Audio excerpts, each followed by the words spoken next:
Hey, listen up. Yeah, we here and we locked in. Let's keep it going all the way to the top 10. We feel the turtle, so it's no other option. Fred and Ryan, just watch them. Let's take it to the max. It's the Shell and Tell. They come with all the facts. It's the Shell and Tell. Let's take it to the max. It's the Shell and Tell. They come with all the facts. It's the Shell and Tell.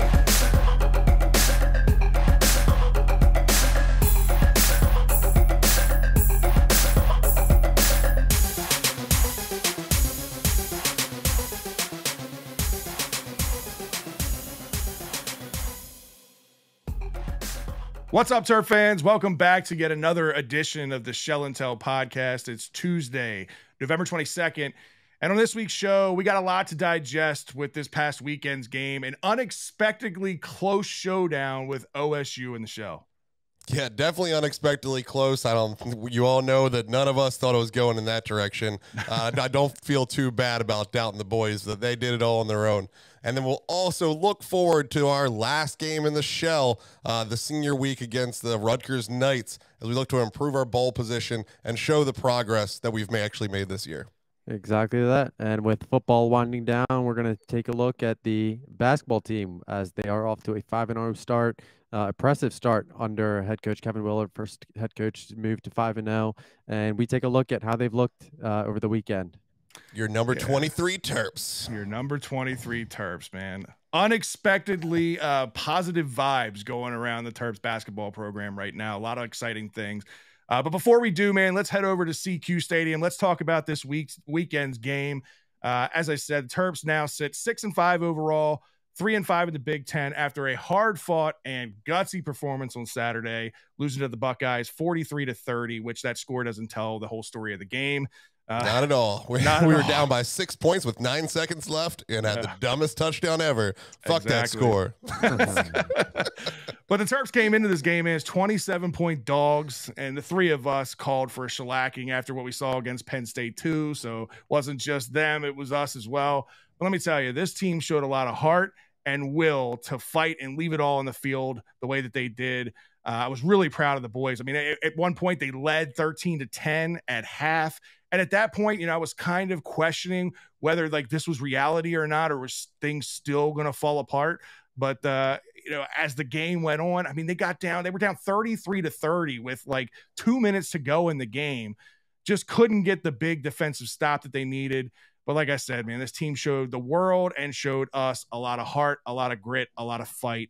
I love the performance on Saturday. Yeah, Ahmed, what were your thoughts at halftime? Were you believing that this was really going to be a game, or were you just kind of looking at the scoreboard going, yeah, but when are they going to explode? No, I mean, honestly, because, even if the scoreboard, Maryland was down 10, you kind of even the eyeball test kind of says that, this is a team that looks like they're going to be able to take the punches and give them back. And I thought they kind of did that. Obviously, the third quarter, things went a little bit sideways, and that was when Ohio State was kind of able to control the game, obviously starting with the block punt. But yeah, I mean, at halftime, I thought the offense looked more efficient. I was impressed with what they've done. Again, just being able to move that ball and kind of limiting Marvin Harrison after that first play, really. So yeah, I think I was more stunned, but there was definitely a time at one point in the game where I thought to myself, I think they can actually win this, and it didn't feel crazy in my head. I'm not going to lie to you. It wasn't halftime for me. At halftime, I was sitting there going wow, this is really weird. I can't believe it. At the end of the first quarter, we're down 1. I'm sitting there going, hell, I'll take a loss by 4. That sounds great. And then we're at halftime, we're up, and I'm like, is this real life? Or is this going to happen? And then even after the half, they put up the stats. I was sitting there with my wife, and I'm like, we're winning every statistical category. This isn't fluky right now. We're beating them at everything. Yeah. I don't understand what's happening, but certainly when they ran up in the third quarter, I actually was sitting there kind of just smiling to myself because I had started to believe we were going to win, and they were running away with it. My wife looks over me like, what are you smiling for after an Ohio State touchdown? And I'm like, because you just knew it was coming. I think it was after the Ohio State block punt. Excuse me. When that happened, I think that was kind of the is this the the meltdown that fans had seen over the years. But I thought they kind of responded. Obviously, like I said, Yeah, exactly. Ohio State, they took a 17-0 lead, or excuse me, 17-0 advantage in the third quarter alone. But outside of that, I thought Maryland was largely able to kind of stick to its script, and able to disrupt the Buckeyes on both sides of the ball a little bit. Well, you talk about the punt team failing on us. Special teams giveth and special teams taketh away. You got to also mention the other part of the special teams where it could have been really big to let them go up 7 more points, and instead it only was a 4-point swing as we had a blocked extra point go back for 2 points. Yeah. That was so big. It was so much fun to watch. We have came up on the shit end of that more times than I feel like any school ever, where we block a blocked extra point or field goal is usually a touchdown. Like, I don't know, 8 out of 10 times. And I swear the last 12 times we've blocked a kick, nothing's happened. So it was so nice to finally get one. Like, there's nothing but linemen there. Your fast player blocked it. It should be 6. And finally it was a score. Unfortunately not 6, but, it was as good as you could do in that moment. For me, I think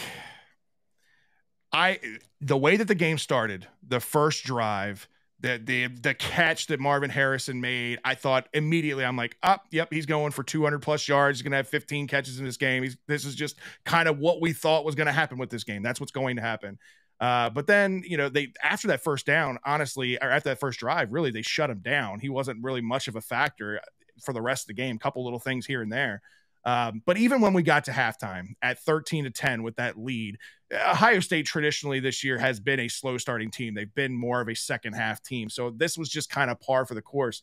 But again, the fight that this team showed, and the performance, as much as I'm critical on Leah, especially when the lights are the brightest, I've said it multiple times that he just kind of shits the bed on these big games. I know the mantra from the coach and the staff going into this game is that we got nothing to lose. Go out there and lay it all on the line. Well, you got to give him his flowers when flowers are due. Leah played a hell of a game in this game. Was it perfect? No, but it was one of his best games, especially against a big opponent like this. You're talking the number 2 team in the country, the front runner quarterback on the other side for a Heisman in CJ Stroud. Again, other than the couple of things, he wasn't able to get that final drive in the fourth quarter together to put us over the top. I get that, and we're talking about a loss, but Leah still played his ass off in this game. He absolutely played his ass off. I mean, the whole team showed up, and we're going to give Marvin Harrison Jr. his credit on the first drive for them. You got to look at the Terps with CJ Dupree going, This is Sparta, hurdling people after breaking 2 tackles earlier. I mean, this guy just is a 300-pound flyer. It's unbelievable. He felt so much bigger than his stat line. I was shocked leaving the stadium to see that it was only 4 for 30 and 1, because he felt like a preeminent reason that they won that game. You look back, he had the very first play that was giant. He got him that first down on that same drive, celebrated, got knocked on his butt by Deitches going off the field, but he got him on the touchdown, and then huge defensive breakups by him on the very few bad throws by Talia in that game were able to be stopped for being really bad by some good defensive plays by CJ. He played great. He's got nothing to be ashamed of. He left it all on the field. Yeah, exactly that. I thought he did. I think one of the broken up passes from Dupree was in the red zone, I think on a touchdown opportunity. So save yeah, points. Yeah, exactly. I thought he's done a really good job just kind of taking that next step. I think a lot of people saw him as that primary blocker last year, and then kind of throughout the offseason, it was kind of known that he has the soft hands and he has the athleticism to be a factor or an asset in the passing attack. And I think this year, especially in the red zone, has shown that he's an efficient target for him. So I think this was just another Big Ten game for him where he's kind of able to kind of show a big step forward. And then, I think it was good to see, just some of the wide receivers be able to step up. I think Talia completed passes to 9 different receivers on Saturday. So, it was good to see the offense on track as a whole. Yeah, for sure. The one final thing I'll say about Dupree is that what we've learned about him as his game has kind of progressed, or at least what I'm starting to see, is that he is a high energy guy, right? And we talk about the baby Gronk and the comparisons and all that stuff. What I'm starting to see from this guy is that if you get him involved in the offense early and you get him a couple of plays here and there, that energy transpires throughout the entire game on all aspects, blocking, receiving, every which way. You see him on the sidelines, pumping guys up and just going absolutely berserk on the sidelines. I think that's going to be key to his success moving forward, is just getting involved in the offense. And a guy that's built the way he is with the size, the speed, the strength, everything that he has the total package to be that NFL type protege tight end. It's really, really good to see that starting to come together for him. Kudos to CJ Dupree. And like you said, Ahmed, kudos to this offense for just being able to put up the kind of points, the kind of game that they did against, again, one of the best teams in the country. And I guess I'm lucky they lost, because Fred texted me at one point during the game and said, I swear to God, if they win this game, I'm not coming to another Terps game ever again. For those that don't know, unfortunately, I wasn't able to go to this game. I had some family obligations that I had to go to. But yeah, like you said, at halftime, I still wasn't bought in. When we got down there and it's 33-30, I'm like, oh my God, Ryan, I swear to God, if they come back and win this game, I am never going to another Terps game again, if that's what this means. But yeah, couldn't get it done. Yeah, and honestly, almost both of us missed this game, because I was stuck in a little Terps purgatory before this game. I made a real bad faux pas. I'm going to share the story so no Terps fan runs into this hell on earth that I was dealing with before this game. So we had a hot mess. We got 12 tickets that we're juggling. We have 8 on paper because my mom failed to register her online tickets, and my 4 that are electronic that I actually can do things with. So we had a last minute back out, and so I listed 1 ticket for sale that morning. So since I didn't know if I was downloading 3 or 2 tickets, I just left it there and didn't move them to my Apple Wallet. Well, the tickets sold at 8:30 a.m., so there's where my excuses end, because 8:30 a.m. it should have been the Apple Wallet. Where was it? Not in the Apple Wallet. So I got to this stadium and tried to open my tickets account, and it's completely jammed. It's overwhelmed by the number of people there trying to get into this website. Completely crashed, like 404 not found, all this computer shit. And I'm like, in my head, I'm like, oh, maybe it's the cell service. There's too many people here. I got to run back to the parking lot and try to get better cell service. I'm stuck outside. We don't have enough tickets to get my wife, my kids, and my friend that was with me in. There was no combination. I'm like, do I just get a divorce and just go in the game by myself and just leave her here? What's the next move? I don't know what to do here. So for God's sake, please put your tickets in the Apple Wallet when you can, because our server is not big enough. I don't know who's running it, but it's not big enough. Luckily, with 3 of us trying to log in from 3 different devices, about 15 minutes into this ordeal, about 30 seconds before kickoff, not 30 seconds before kickoff, but we got through the lines that were ridiculous. 30 seconds before kickoff, we were able to get the tickets. So it was definitely a scare. Almost didn't get to see another one of the best games of the year.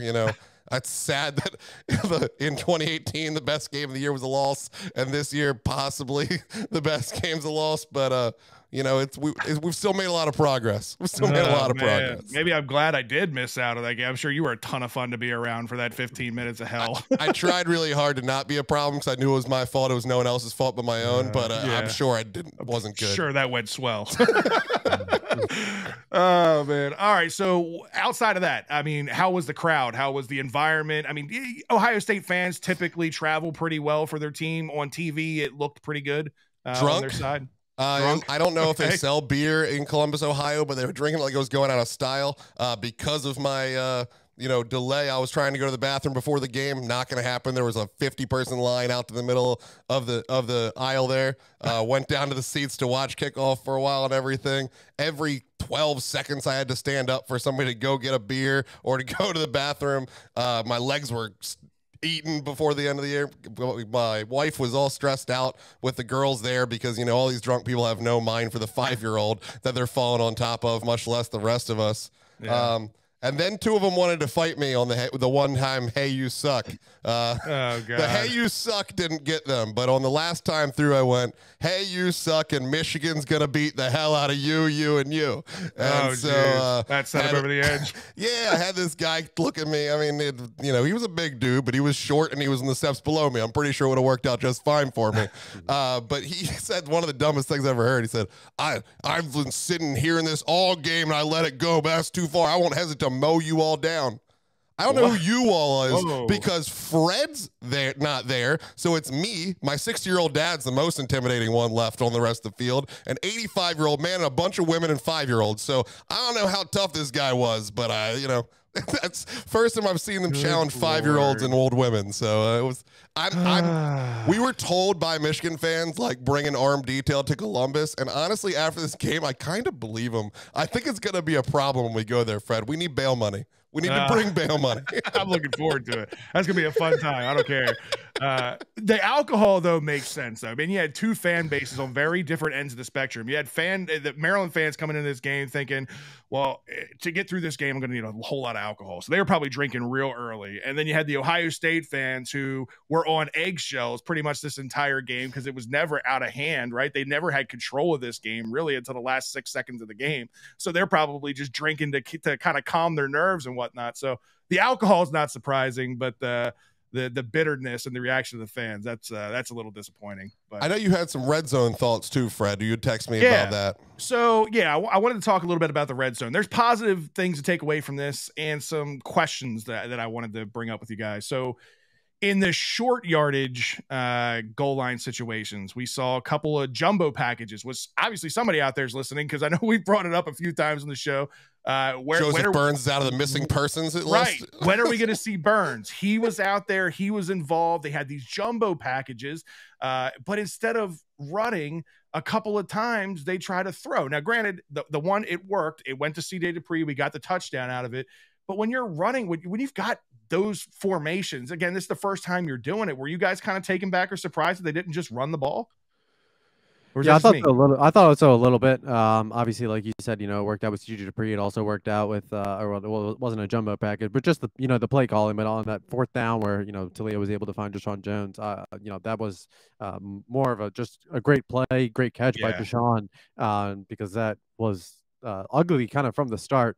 I think red zone, statistically red zone offense has been very good for Maryland. I think they are number 11 or number 2 in the Big Ten. Might be behind Ohio State.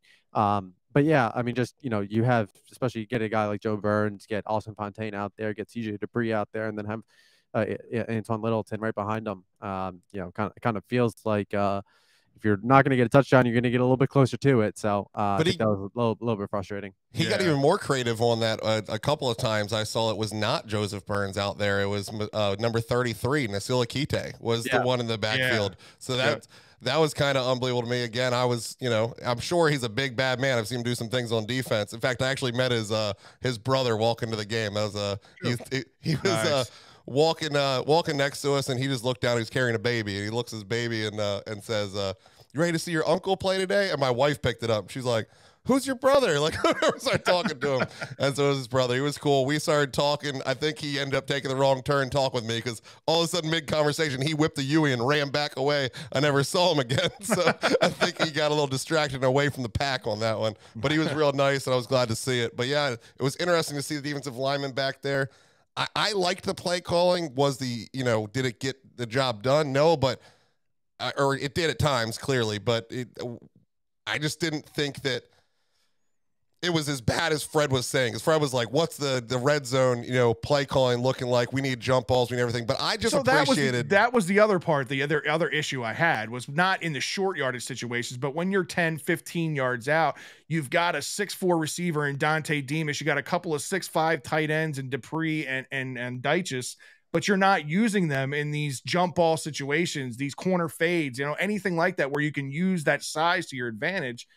That's something that I just, in my opinion, I feel like we're not utilizing our weapons to the best of their ability. I was just happy to see the creativity. How many times have we sat on here and got on Coach Locks about this? This is college football. That's very true. Creativity wins. Everyone and their brother has ran a flea flicker for a touchdown versus us. I've never seen it with us. The biggest trick play that we had was the inside pitch to Dupree on the, like Andy Reid-esque tight end option. Like that was like a trick play for us when that's like part of some people's regular offense. So I was excited to see something different. He pulled out all the stops. I'm sure that the team enjoyed it. I'm sure there was a little bit of hype just involving the defensive linemen in the back to get like the mental side of things. Like we're pulling out the tricks. We're going to do this. We're going to beat these guys at all costs. So I get it. But yeah, I'm happy to see it. I hope it works better. I hope they keep working at it and keep it in the repertoire and it wasn't a one-off.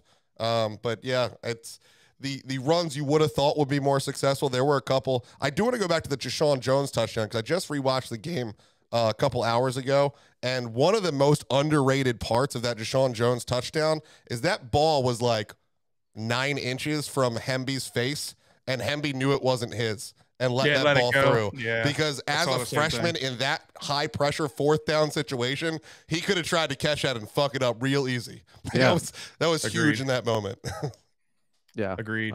I thought so too. Again, I thought that was a great play by Deshaun. I think he's come up clutch a couple of times this year, and He really has. I even before the season, I was pretty high on him just because I think injuries have really held him back, but I think he's been able to flash in a playing like a grown up. Yeah, especially in a veteran heavy room.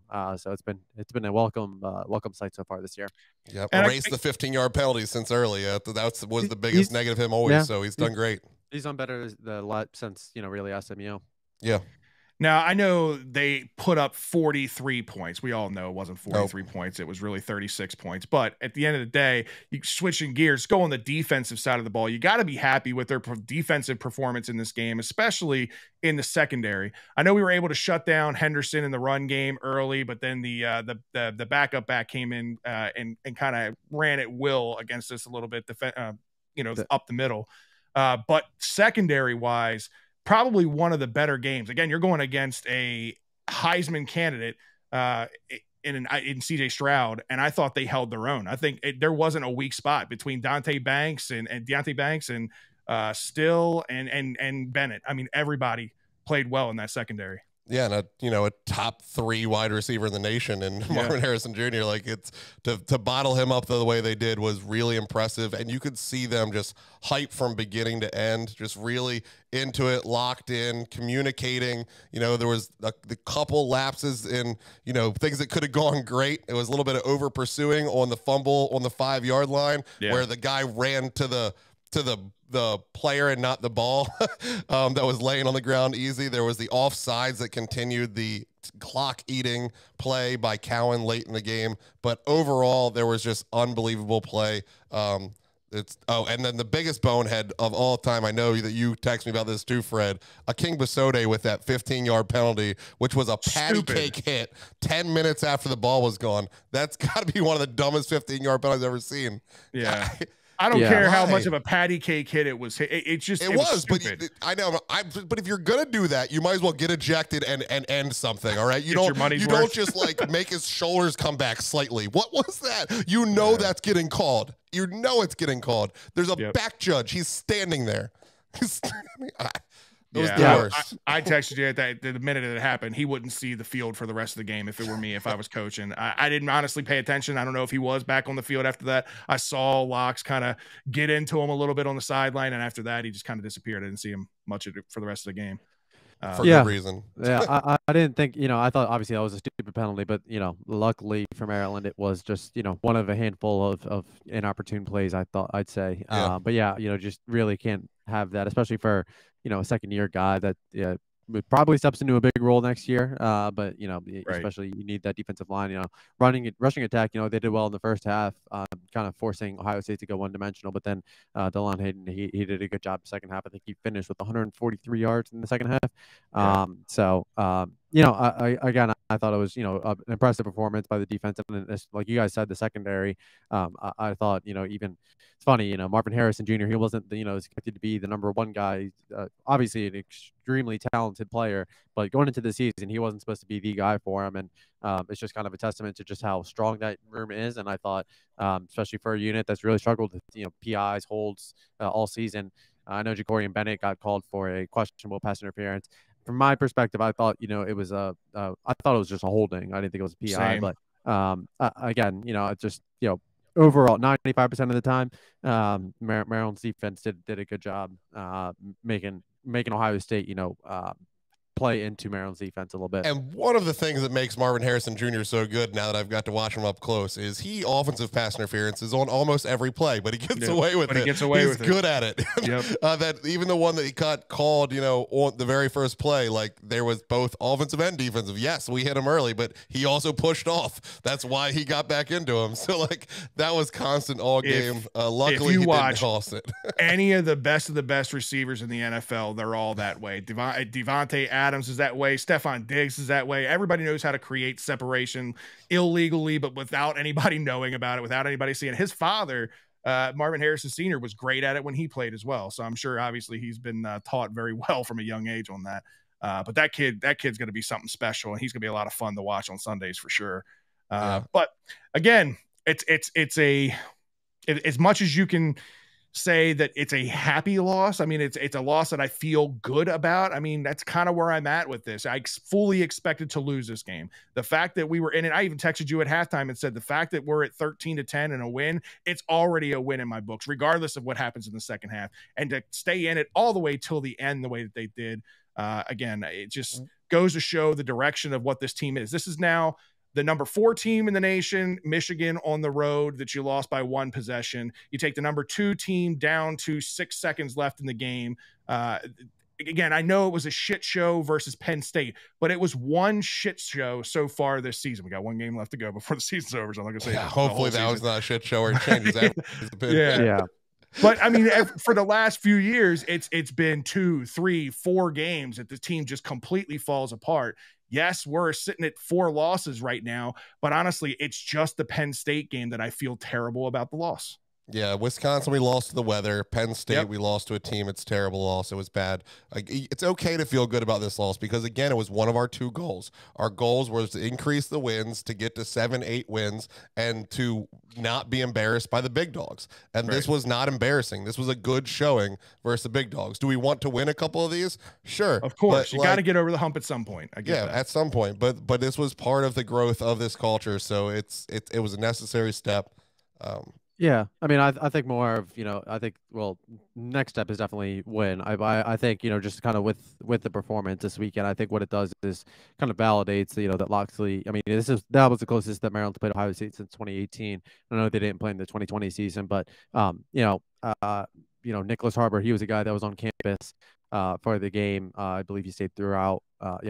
He did stay throughout, was on campus hours afterwards. But, for him, seeing on a couple plays where, there were just, Maryland wasn't 100% executing right. And you were able to turn to him and say, hey, you're able to be the missing piece. A guy like Rico Walker and say, hey, you can be the missing piece. Look at how we need to set the edge a little bit.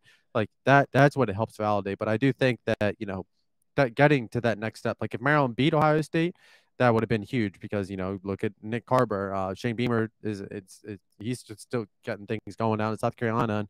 And, he was watching on his phone, South Carolina beat Tennessee. So I do think that, beating one of these top teams is still undoubtedly the goal. From my perspective, it's, you can be, I guess, comfortable or satisfied with, how they played and what the final score was and know that, hey, we didn't get our asses kicked, but I still think it just adds, just a little bit more pressure for next year for Locksley to be able to beat, the Ohio States, the Michigans, and play better against Penn State. But you are right. I completely agree, in terms of, Penn State, that was just the one bad game, and then Wisconsin chucked up the weather. So I do agree with that assessment.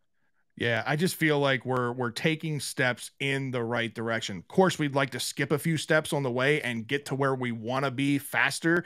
But at the end of the day, we're not stuck on the same step. We're not going back a step. We're progressing, and this was a next step in the progression. As long as we take care of business where we think we will, I think that we will win this next game. And I think that puts us in a situation where if we're winning 7 games in the Big Ten East, whoever we're matching up against was winning 7 games somewhere worse than the Big Ten East. So we have a good chance at winning that game as well. So at that point, we're going to look back at this year and just really hate how we lost to Penn State and really, really hate that Purdue went wrong. That loss kills. And if Maryland can win this weekend, they'll be able to tie, I know it's only 4 wins, but they'll be able to tie program record for, most Big Ten wins in a season. So be able to go 5-2 at home. I think, we talked about it last week, if they're able to, win this weekend, which I expect them to, and then, win a bowl game, it is still the first 8-win season in 2012. Exactly. So, again, the program has to kind of get to that level, but I fully agree that, next year, number 1 on the to-do list for Locksley is be one of these top dogs. Well, a lot of things can fall apart quickly if you don't turn the card on this week and look forward to next week, because you got to win next week to get the 7 wins, to be able to do that 8th win in the bowl, like you're saying. And next week, it's Rutgers. I know when we first started looking at the schedule, we all picked this was a game that we should win handedly. It shouldn't be a problem. But listen, anything can happen on any given Saturday, and Rutgers is next on the schedule. Saturday at 12 o'clock. Terps come in favored by 14 at this point. The over and under is set at 49. ESPN has us at an 88.2% on the predictor board. How are you guys feeling about this game? Have your thoughts changed on where we should be? Do you think 14 is too much? Where are you guys at with this game so far? Yeah, I think, 2-3 touchdown and Maryland win is kind of what I expect. I don't think this Rutgers team is very good, and I think Maryland both sides of the ball should really be able to control. So I feel good that they'll be able to win this weekend. Obviously, you want to be able to end the 3-game slide, and I think there's a sense of urgency in order to do that, especially on senior day. It's not night; it's for a noon kickoff. But yeah, I think that Maryland is clearly the better team. So as long as they don't shoot themselves in the foot, right? Yeah, exactly. You remember last year? No, Copy paste, bro. Copy paste. Exactly. That's the way I look at this. I don't think it's gonna be any different. I think that there's a real good chance that we finally get to see this wide receiver swan song. Like all these guys that are supposed to be leaving, showing up and getting the points they deserve. You look, we already put up almost 10 points more a game than Rutgers, 28.5 to their 19. And that's just overall. I think that they're gonna really lay some wood and blow this out. I'd take Maryland with the points. Yeah, I'm there with you. I don't think this will be a problem, but again, I don't want to get caught up in. There's going to be a flea flicker, I can promise you. Defend it. I get it. I just don't want to. I don't want to get caught up in the feeding this guy or buffing. Trying to get this guy's stats up to make it look better. Win the fucking game any which way you can do it. Whether that means running the ball, whether that means whatever it takes. Win the game. So that way you can take into that 7 win and go into the bowl game with a positive vibe of the progression of where things are going. Because again, it's Big Ten football. I mean, I know they don't look good on paper. They're 100 yards less than us a game total. Defensively, they're putting up about similar to same numbers. So I don't know. They've got a few guys on the offense that we do need to keep an eye on. I know they kind of got a revolving door at running back, but their current number one, Kyle, how do you say his last name? Is it McConaughey? Is that right? Yeah, let's go with that. That's good enough. Yeah. 5'9", 205-pound sophomore, had one big game against MSU, 24 for 162 yards. That's been really the issue with our defense this year are the backs that put up the big games, the guys that have over 150, 200 yards. We don't want to see that in this game. We want to see more, clogging up the middle and defending against the run, shutting down their one threat that they do have. And if they can do that, Maryland should win this game handily. Yeah, that was legit the only game over 50 yards. So hopefully that was a blip in the radar. That's not going to happen. But yeah, you can't let that happen or you can't win the game. I did get a little scared last week when Rutgers was up on Penn State 10-7 as they put the scoreboard up in the stands. And I'm like, what is going on there? But they then allowed 55 unanswered points. That is unbelievable. Or not 55 unanswered, but 48 unanswered points. It's just kind of mind-blowing that kind of collapse, but it is what it's just weird they had a lead is the only one that made it there. Yeah. But yeah, I don't expect to have anyone that can really beat us, so we need to not beat ourselves. Yeah, and I think, when Maryland's kind of giving up big plays or just a lot of yards on the ground against the run, they've done so against, offensive lines that have been able to control the line of scrimmage. And I think Maryland's defensive line will be able to, I think, at least test, but I expect them to kind of win the battle in the trenches, especially on defense. Offensively, I think they kind of showed some signs last week. Obviously, I think, a guy like Jalen Duncan just kind of is his, last chance to kind of step up. But I do think that both sides of the ball, that, Maryland is the better team. So as long as they're kind of able to control the trenches, I think Maryland should be able to disrupt the passing attack and kind of minimize that run game. So I will say, kudos to Mason Lunsford, coming back and playing changed everything. It changed everything. Yeah. Having Lunsford out there and moving Branch back to center really made that offensive line formidable, and they did a very good job. I mean, there were some times where they didn't chip coming off the edge and they didn't have the right protection set up for Leah. That wasn't that the offensive line wasn't doing. That was just the wrong play call. That was a wrong play design scheme. But overall, I thought the offensive line had a hell of a game. And if we could see that transition into this game, I think we'll be fine.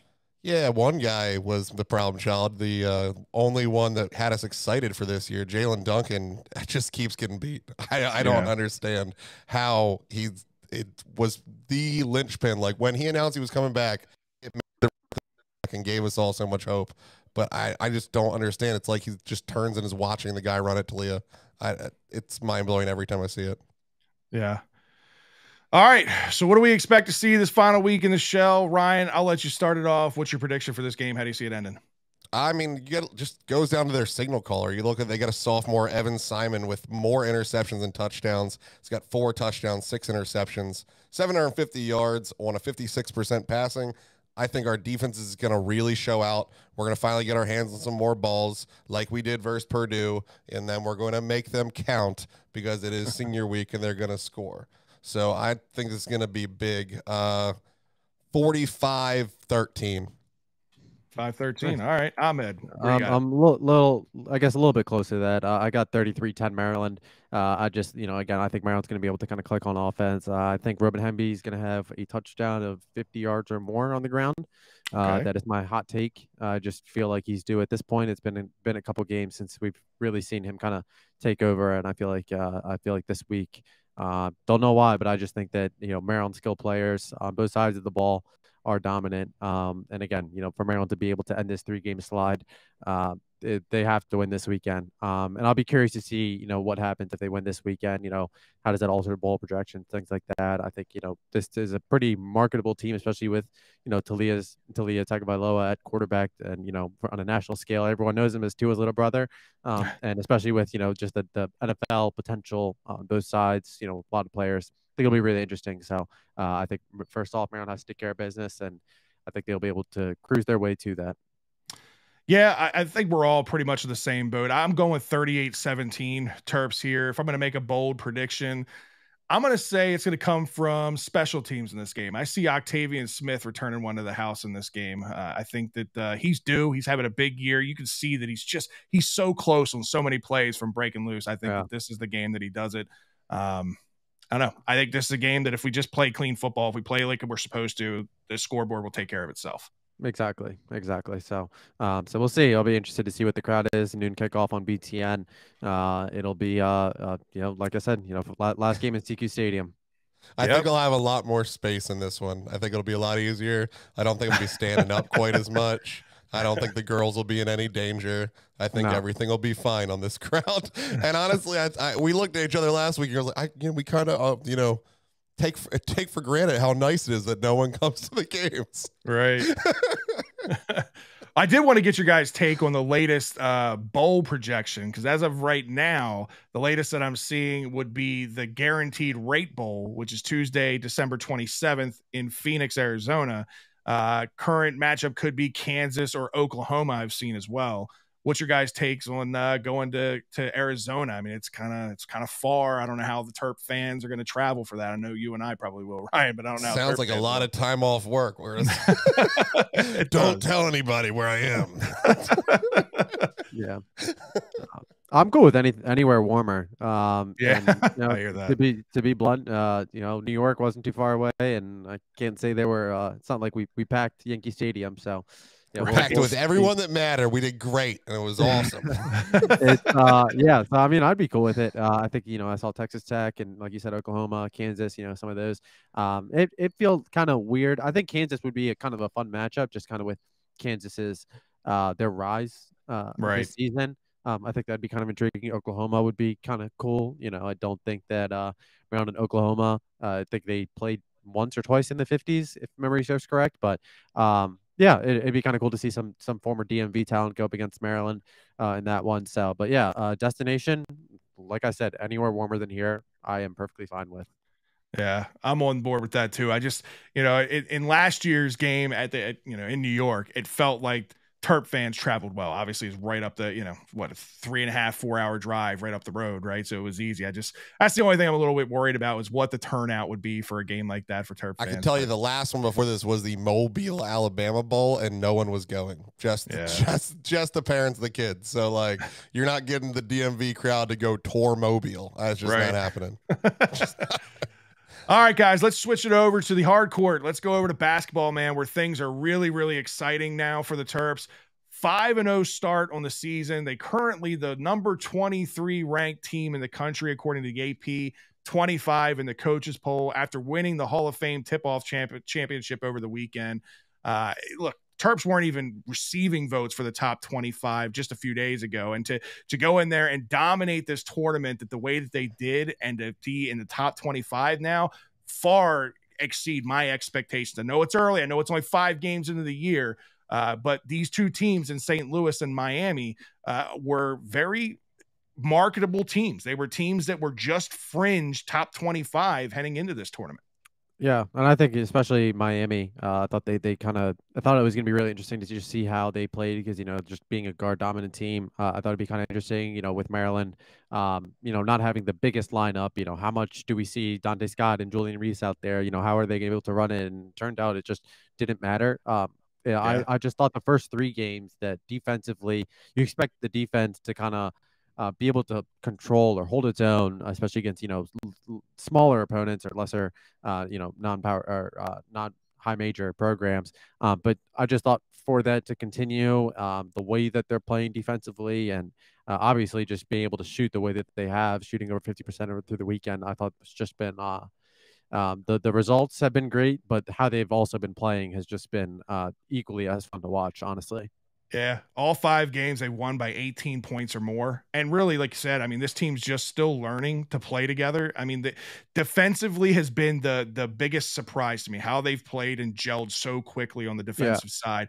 Offense was a little spotty in the first couple of games, but like you said, through this tournament, they really turned things around from the field and from 3.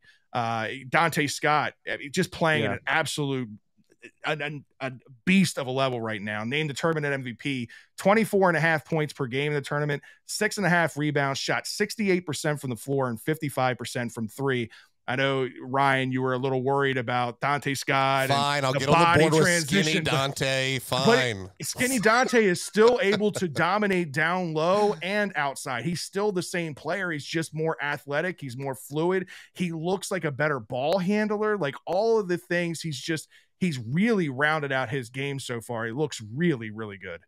Yeah, it's not the only one. Juju's looking really good. We haven't really ran up against a, prototypical big yet, but he's taking care of every big they laid in front of him. So it's been really fun to see him both, his inside and outside game. We have seen a little bit of what we begged for, that inside-outside passing to the three-point line that we haven't seen in forever, that doesn't exist in college basketball. So if you can make that work, it's going to surprise some teams. So I'm excited to see it.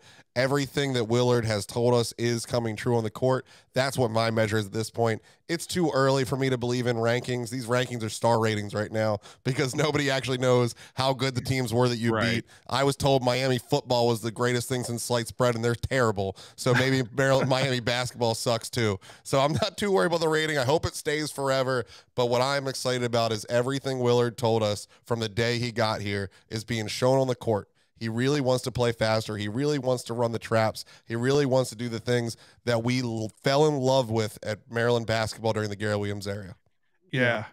And I just feel like defensively, just, Maryland and it hasn't been, just this weekend, just all throughout the 5 games, the way that they're switching, just to kind of have all these new pieces, have new coaching staff, new system, and to be able to have that down so pat, to be so efficient defensively. Yeah.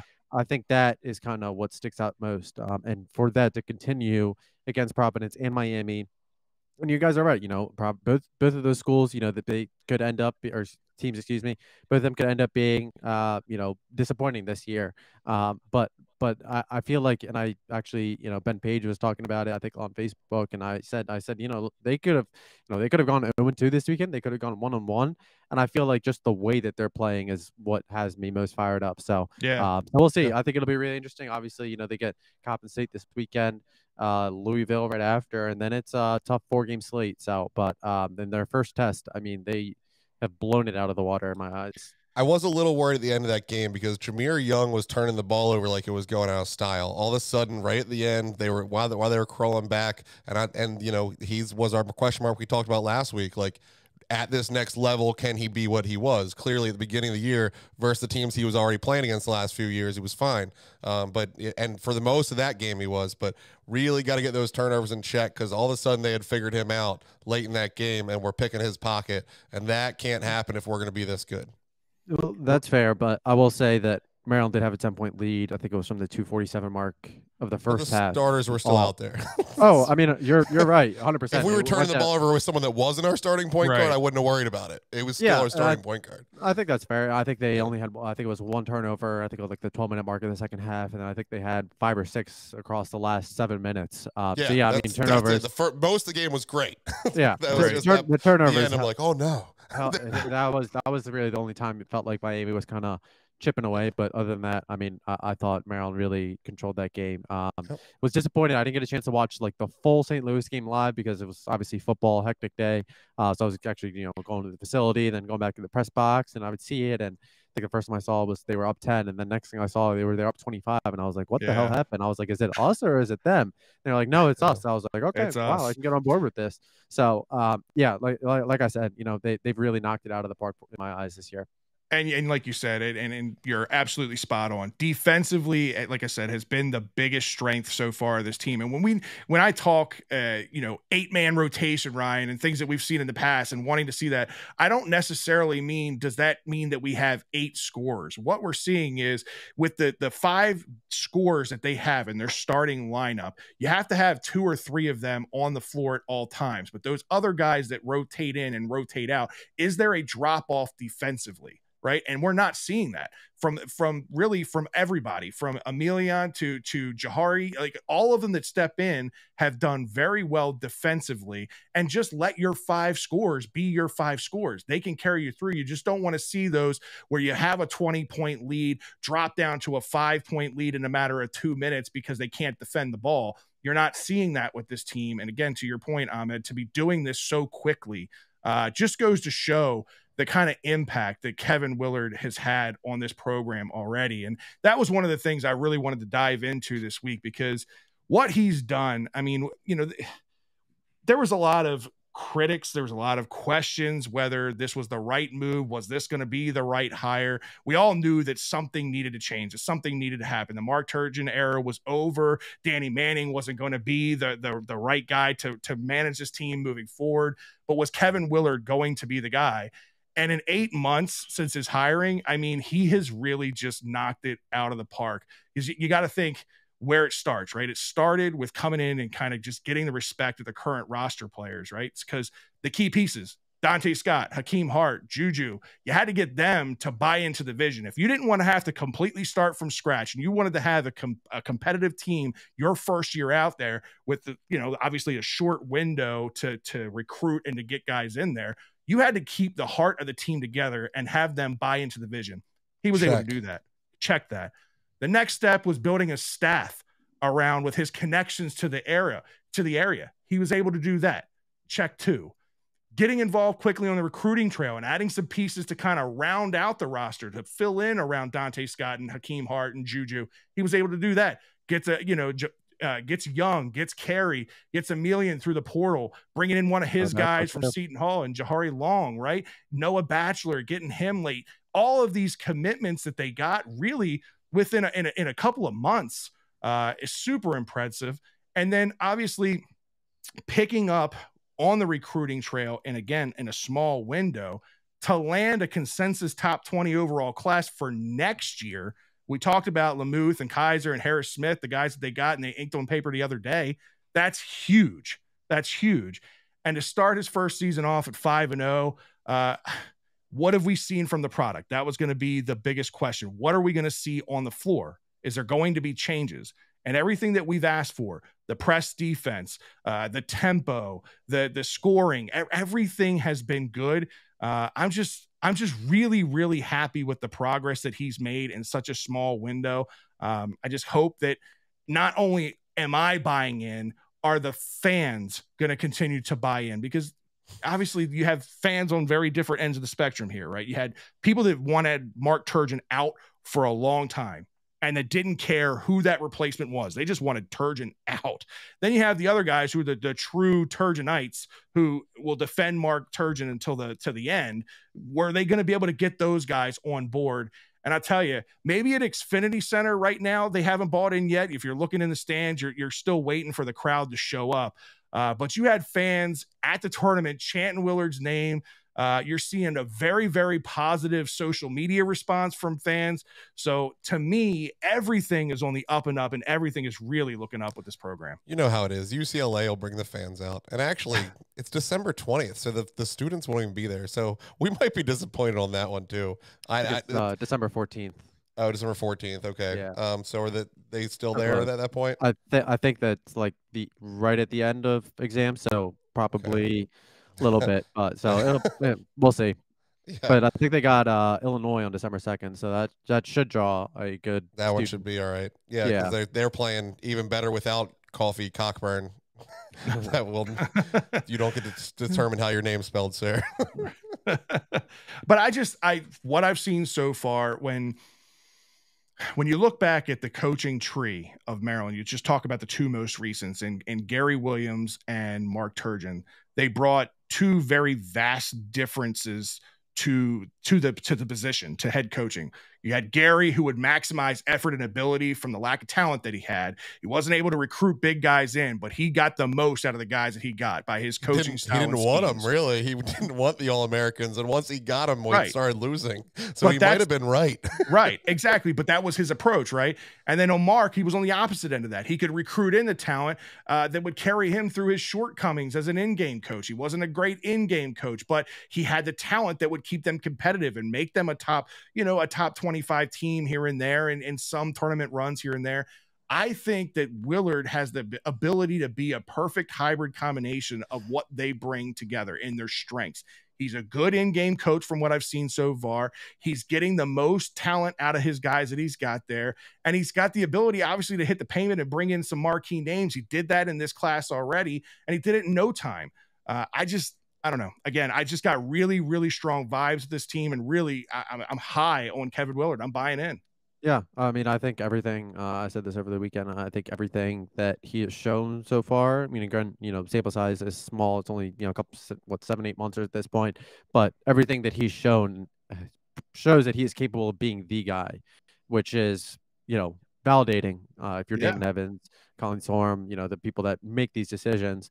So yeah, I think the fans will come, no doubt, once the opponents become bigger and more wins. I would probably venture to say, if it wasn't maybe the Friday after Thanksgiving, maybe you get a little bit more fans, but I do think that just the level of optimism or buzz or whatnot is definitely hit a new level after this past weekend. So I again, like I said, I think everything that we've been able to show, especially on defense, I mean, I'm a sucker for defense, and I feel like what they've done so far, just between the traps, full court, being able to just switch so effortlessly, it feels like, has just been probably the biggest joy in my eyes. So I think he's 10 out of 10, A+ so far. They're holding teams to 36% shooting from the floor. Huge. That's pretty freaking impressive, man. Yeah, that's real a sticky impressive stat, probably. That's one of the ones you can hope continues. And another thing that I really like is just, you can see there's been a culture change and a culture shift within the locker room. I don't know if you guys watch like the post game videos. Obviously, Ahmed, you do, but I don't know, Ryan, if you've been keeping up on like the post game interviews and like the in the locker room celebrations and whatnot, you can see a genuine buy-in from the players, including Juju, your top guys, Juju and Dante and all the guys. Obviously they're spraying water all over Coach, and I don't know. It was a good vibe, something I hadn't seen with the program in a while. And I like his press conferences. I think he's very candid. He's very open. He's not boring like Turgeon was. There's just a lot. I tweeted that out last week. I said, these are the most informative Terps, press conferences of any team in the last decade or so. Like, he actually says things that seem to be true, that seem to matter, and aren't just like the prototypical PR statements. So exactly, I do enjoy watching his press conferences more than anyone else, and I'm the football guy through and through. Yeah, I mean, he's just pretty blunt in his answers, and like you said, it's not Jersey, baby. It's not a lot of coach speak. So it's been not that Kansas speak. Yeah, he's like I said, everything he's doing so far has been 10 out of 10. So we'll see. They obviously ranked is not what if you ask a lot of Maryland fans looking at the roster a couple months ago, and you say, hey, especially looking at the front court, is Maryland going to be ranked? And it's one thing for football when they go 4-0, 5-0, and you're like, is it worth it? Is it worth it? But right. The eye test says, maybe wait and see right now. See, when to get the conference play. But, the eye test right now kind of feels like it validates that early ranking, even though, there were a lot of question marks about this team. So I don't think anybody thought we were going to hold a trophy up of any kind this year. We've already done that too. So exactly. It's a good point too. Yeah. I mean, I know, me, I care less about rankings, but if there is a ranking out there that I will buy a little bit into, it's KenPom. And I know KenPom right now, they're 22nd in the latest KenPom rankings. They started the year as a projected 18-win team to now 22. They were projected to finish 10th in the Big Ten to now 4th in the Big Ten. We're talking 5 games into the season. That's a large jump. And if I'm going to give any credit to any kind of ranking system, KenPom for me is the one to go off of. Let's average those, Freds. I don't know. We're going to win 19 and finish 6th in the Big Ten. That sounds more right. I'm all right with that. That's fine too. Better than I expected. But like you said, Friday night, it continues at the Xfinity Center. Juan Dixon comes back with Coppin State. That should be a game that we should handedly win. Next Tuesday, we got Louisville, which surprisingly, they're off to an 0-3 start. I mean, I didn't think they'd be great, but 0-3 to start the year is kind of surprising to me. I didn't watch. Apparently, they got their butts kicked today. I think they had like 13 points or something like that at halftime. Yeah. Oh, so they're 0-4. Oh, God. They're awful. Like, this has to be like probably the worst. That might be Miami. We don't know yet. Yeah, that's true. But yeah, I mean, this team, they started the season off with 3 consecutive 1-point losses. I mean, that's brutal. But yeah, they suck this year. Danny Manning shut out. Interesting. All right. Well, next Friday starts the Big Ten play, like you said. Number 16, Illinois, 4-1 on the year. They just lost to UVA on Sunday. So I think that'll be our first real big test. Honestly, I thought if we could win the games versus St. Louis and Miami, to me, that would prove something. I just never expected them to win the way that they did. I mean, they won those games in dominant fashion, both on the offensive side and on the defensive side. So if they can keep that together, man, it's going to be hard to stop this team. They're going to be in every game, even against the big guys, if they can put it together the way they have been so far. So I'm excited. I'm a lot more excited about this year than I ever thought I would be, just because, like I said, this was more of a test for the year. Let's just see how this thing works out. And we're expecting the talent to come in next year and things will do better. But man, I tell you, like I said, he just seems to be squeezing that lemon for every last little bit of juice that he can possibly get. And he's getting it to work in every which way. Well, we're going to have to get down there because right now I'm an absentee season ticket holder because I haven't been to a game yet. I completely forget that you have tickets because I would have gone to 1 or 2 of these games by now if I'd have remembered that you had the tickets. I didn't even think about it, but we'll be down there. We got to plan that out for sure. But hey, we appreciate you guys tuning in as always. If you're not doing so already, make sure you're following us on all our social media platforms. Make sure you're following us on Twitter. You can follow everything at ShellnTell Pod. If you want to follow me, you can follow me at FredBLBS. Follow Ryan at TerpsBEspert. Follow Ahmed at Kafir the Turtle. And make sure you're following and subscribe to Inside Black and Gold. Ryan, dropped signs a off. ton of heat, so make sure you subscribe. Yeah? All right, sorry. A ton of heat, he says. Let's go. I kicked ass this weekend. I'm not going to lie. So, yeah, if you care at all, I kicked ass. So, have at it. Love it. Love it. I'm a don't flex often. When he flex, it means something. Go get out there and read that stuff. All right, guys. We got one more showing the shell. We got to set this off. Coach Locke says this is the end of the season. The bowl games have started next season. We'll see. We'll make the judge of that. But we're going to get down there. I think I have wrapped up my tailgate season, so don't come see me in Lot 4B because I'm going to be there for 5 minutes. But if you want to come see me in Section 7, I'll be there from kick till the fourth quarter whistle. I'm really excited to see these teams' last showing. Hope it's a blowout like we've all projected, and find out where we'll be traveling this winter to see our Terps. Till next time, guys, here's to wishing all is well under the shell.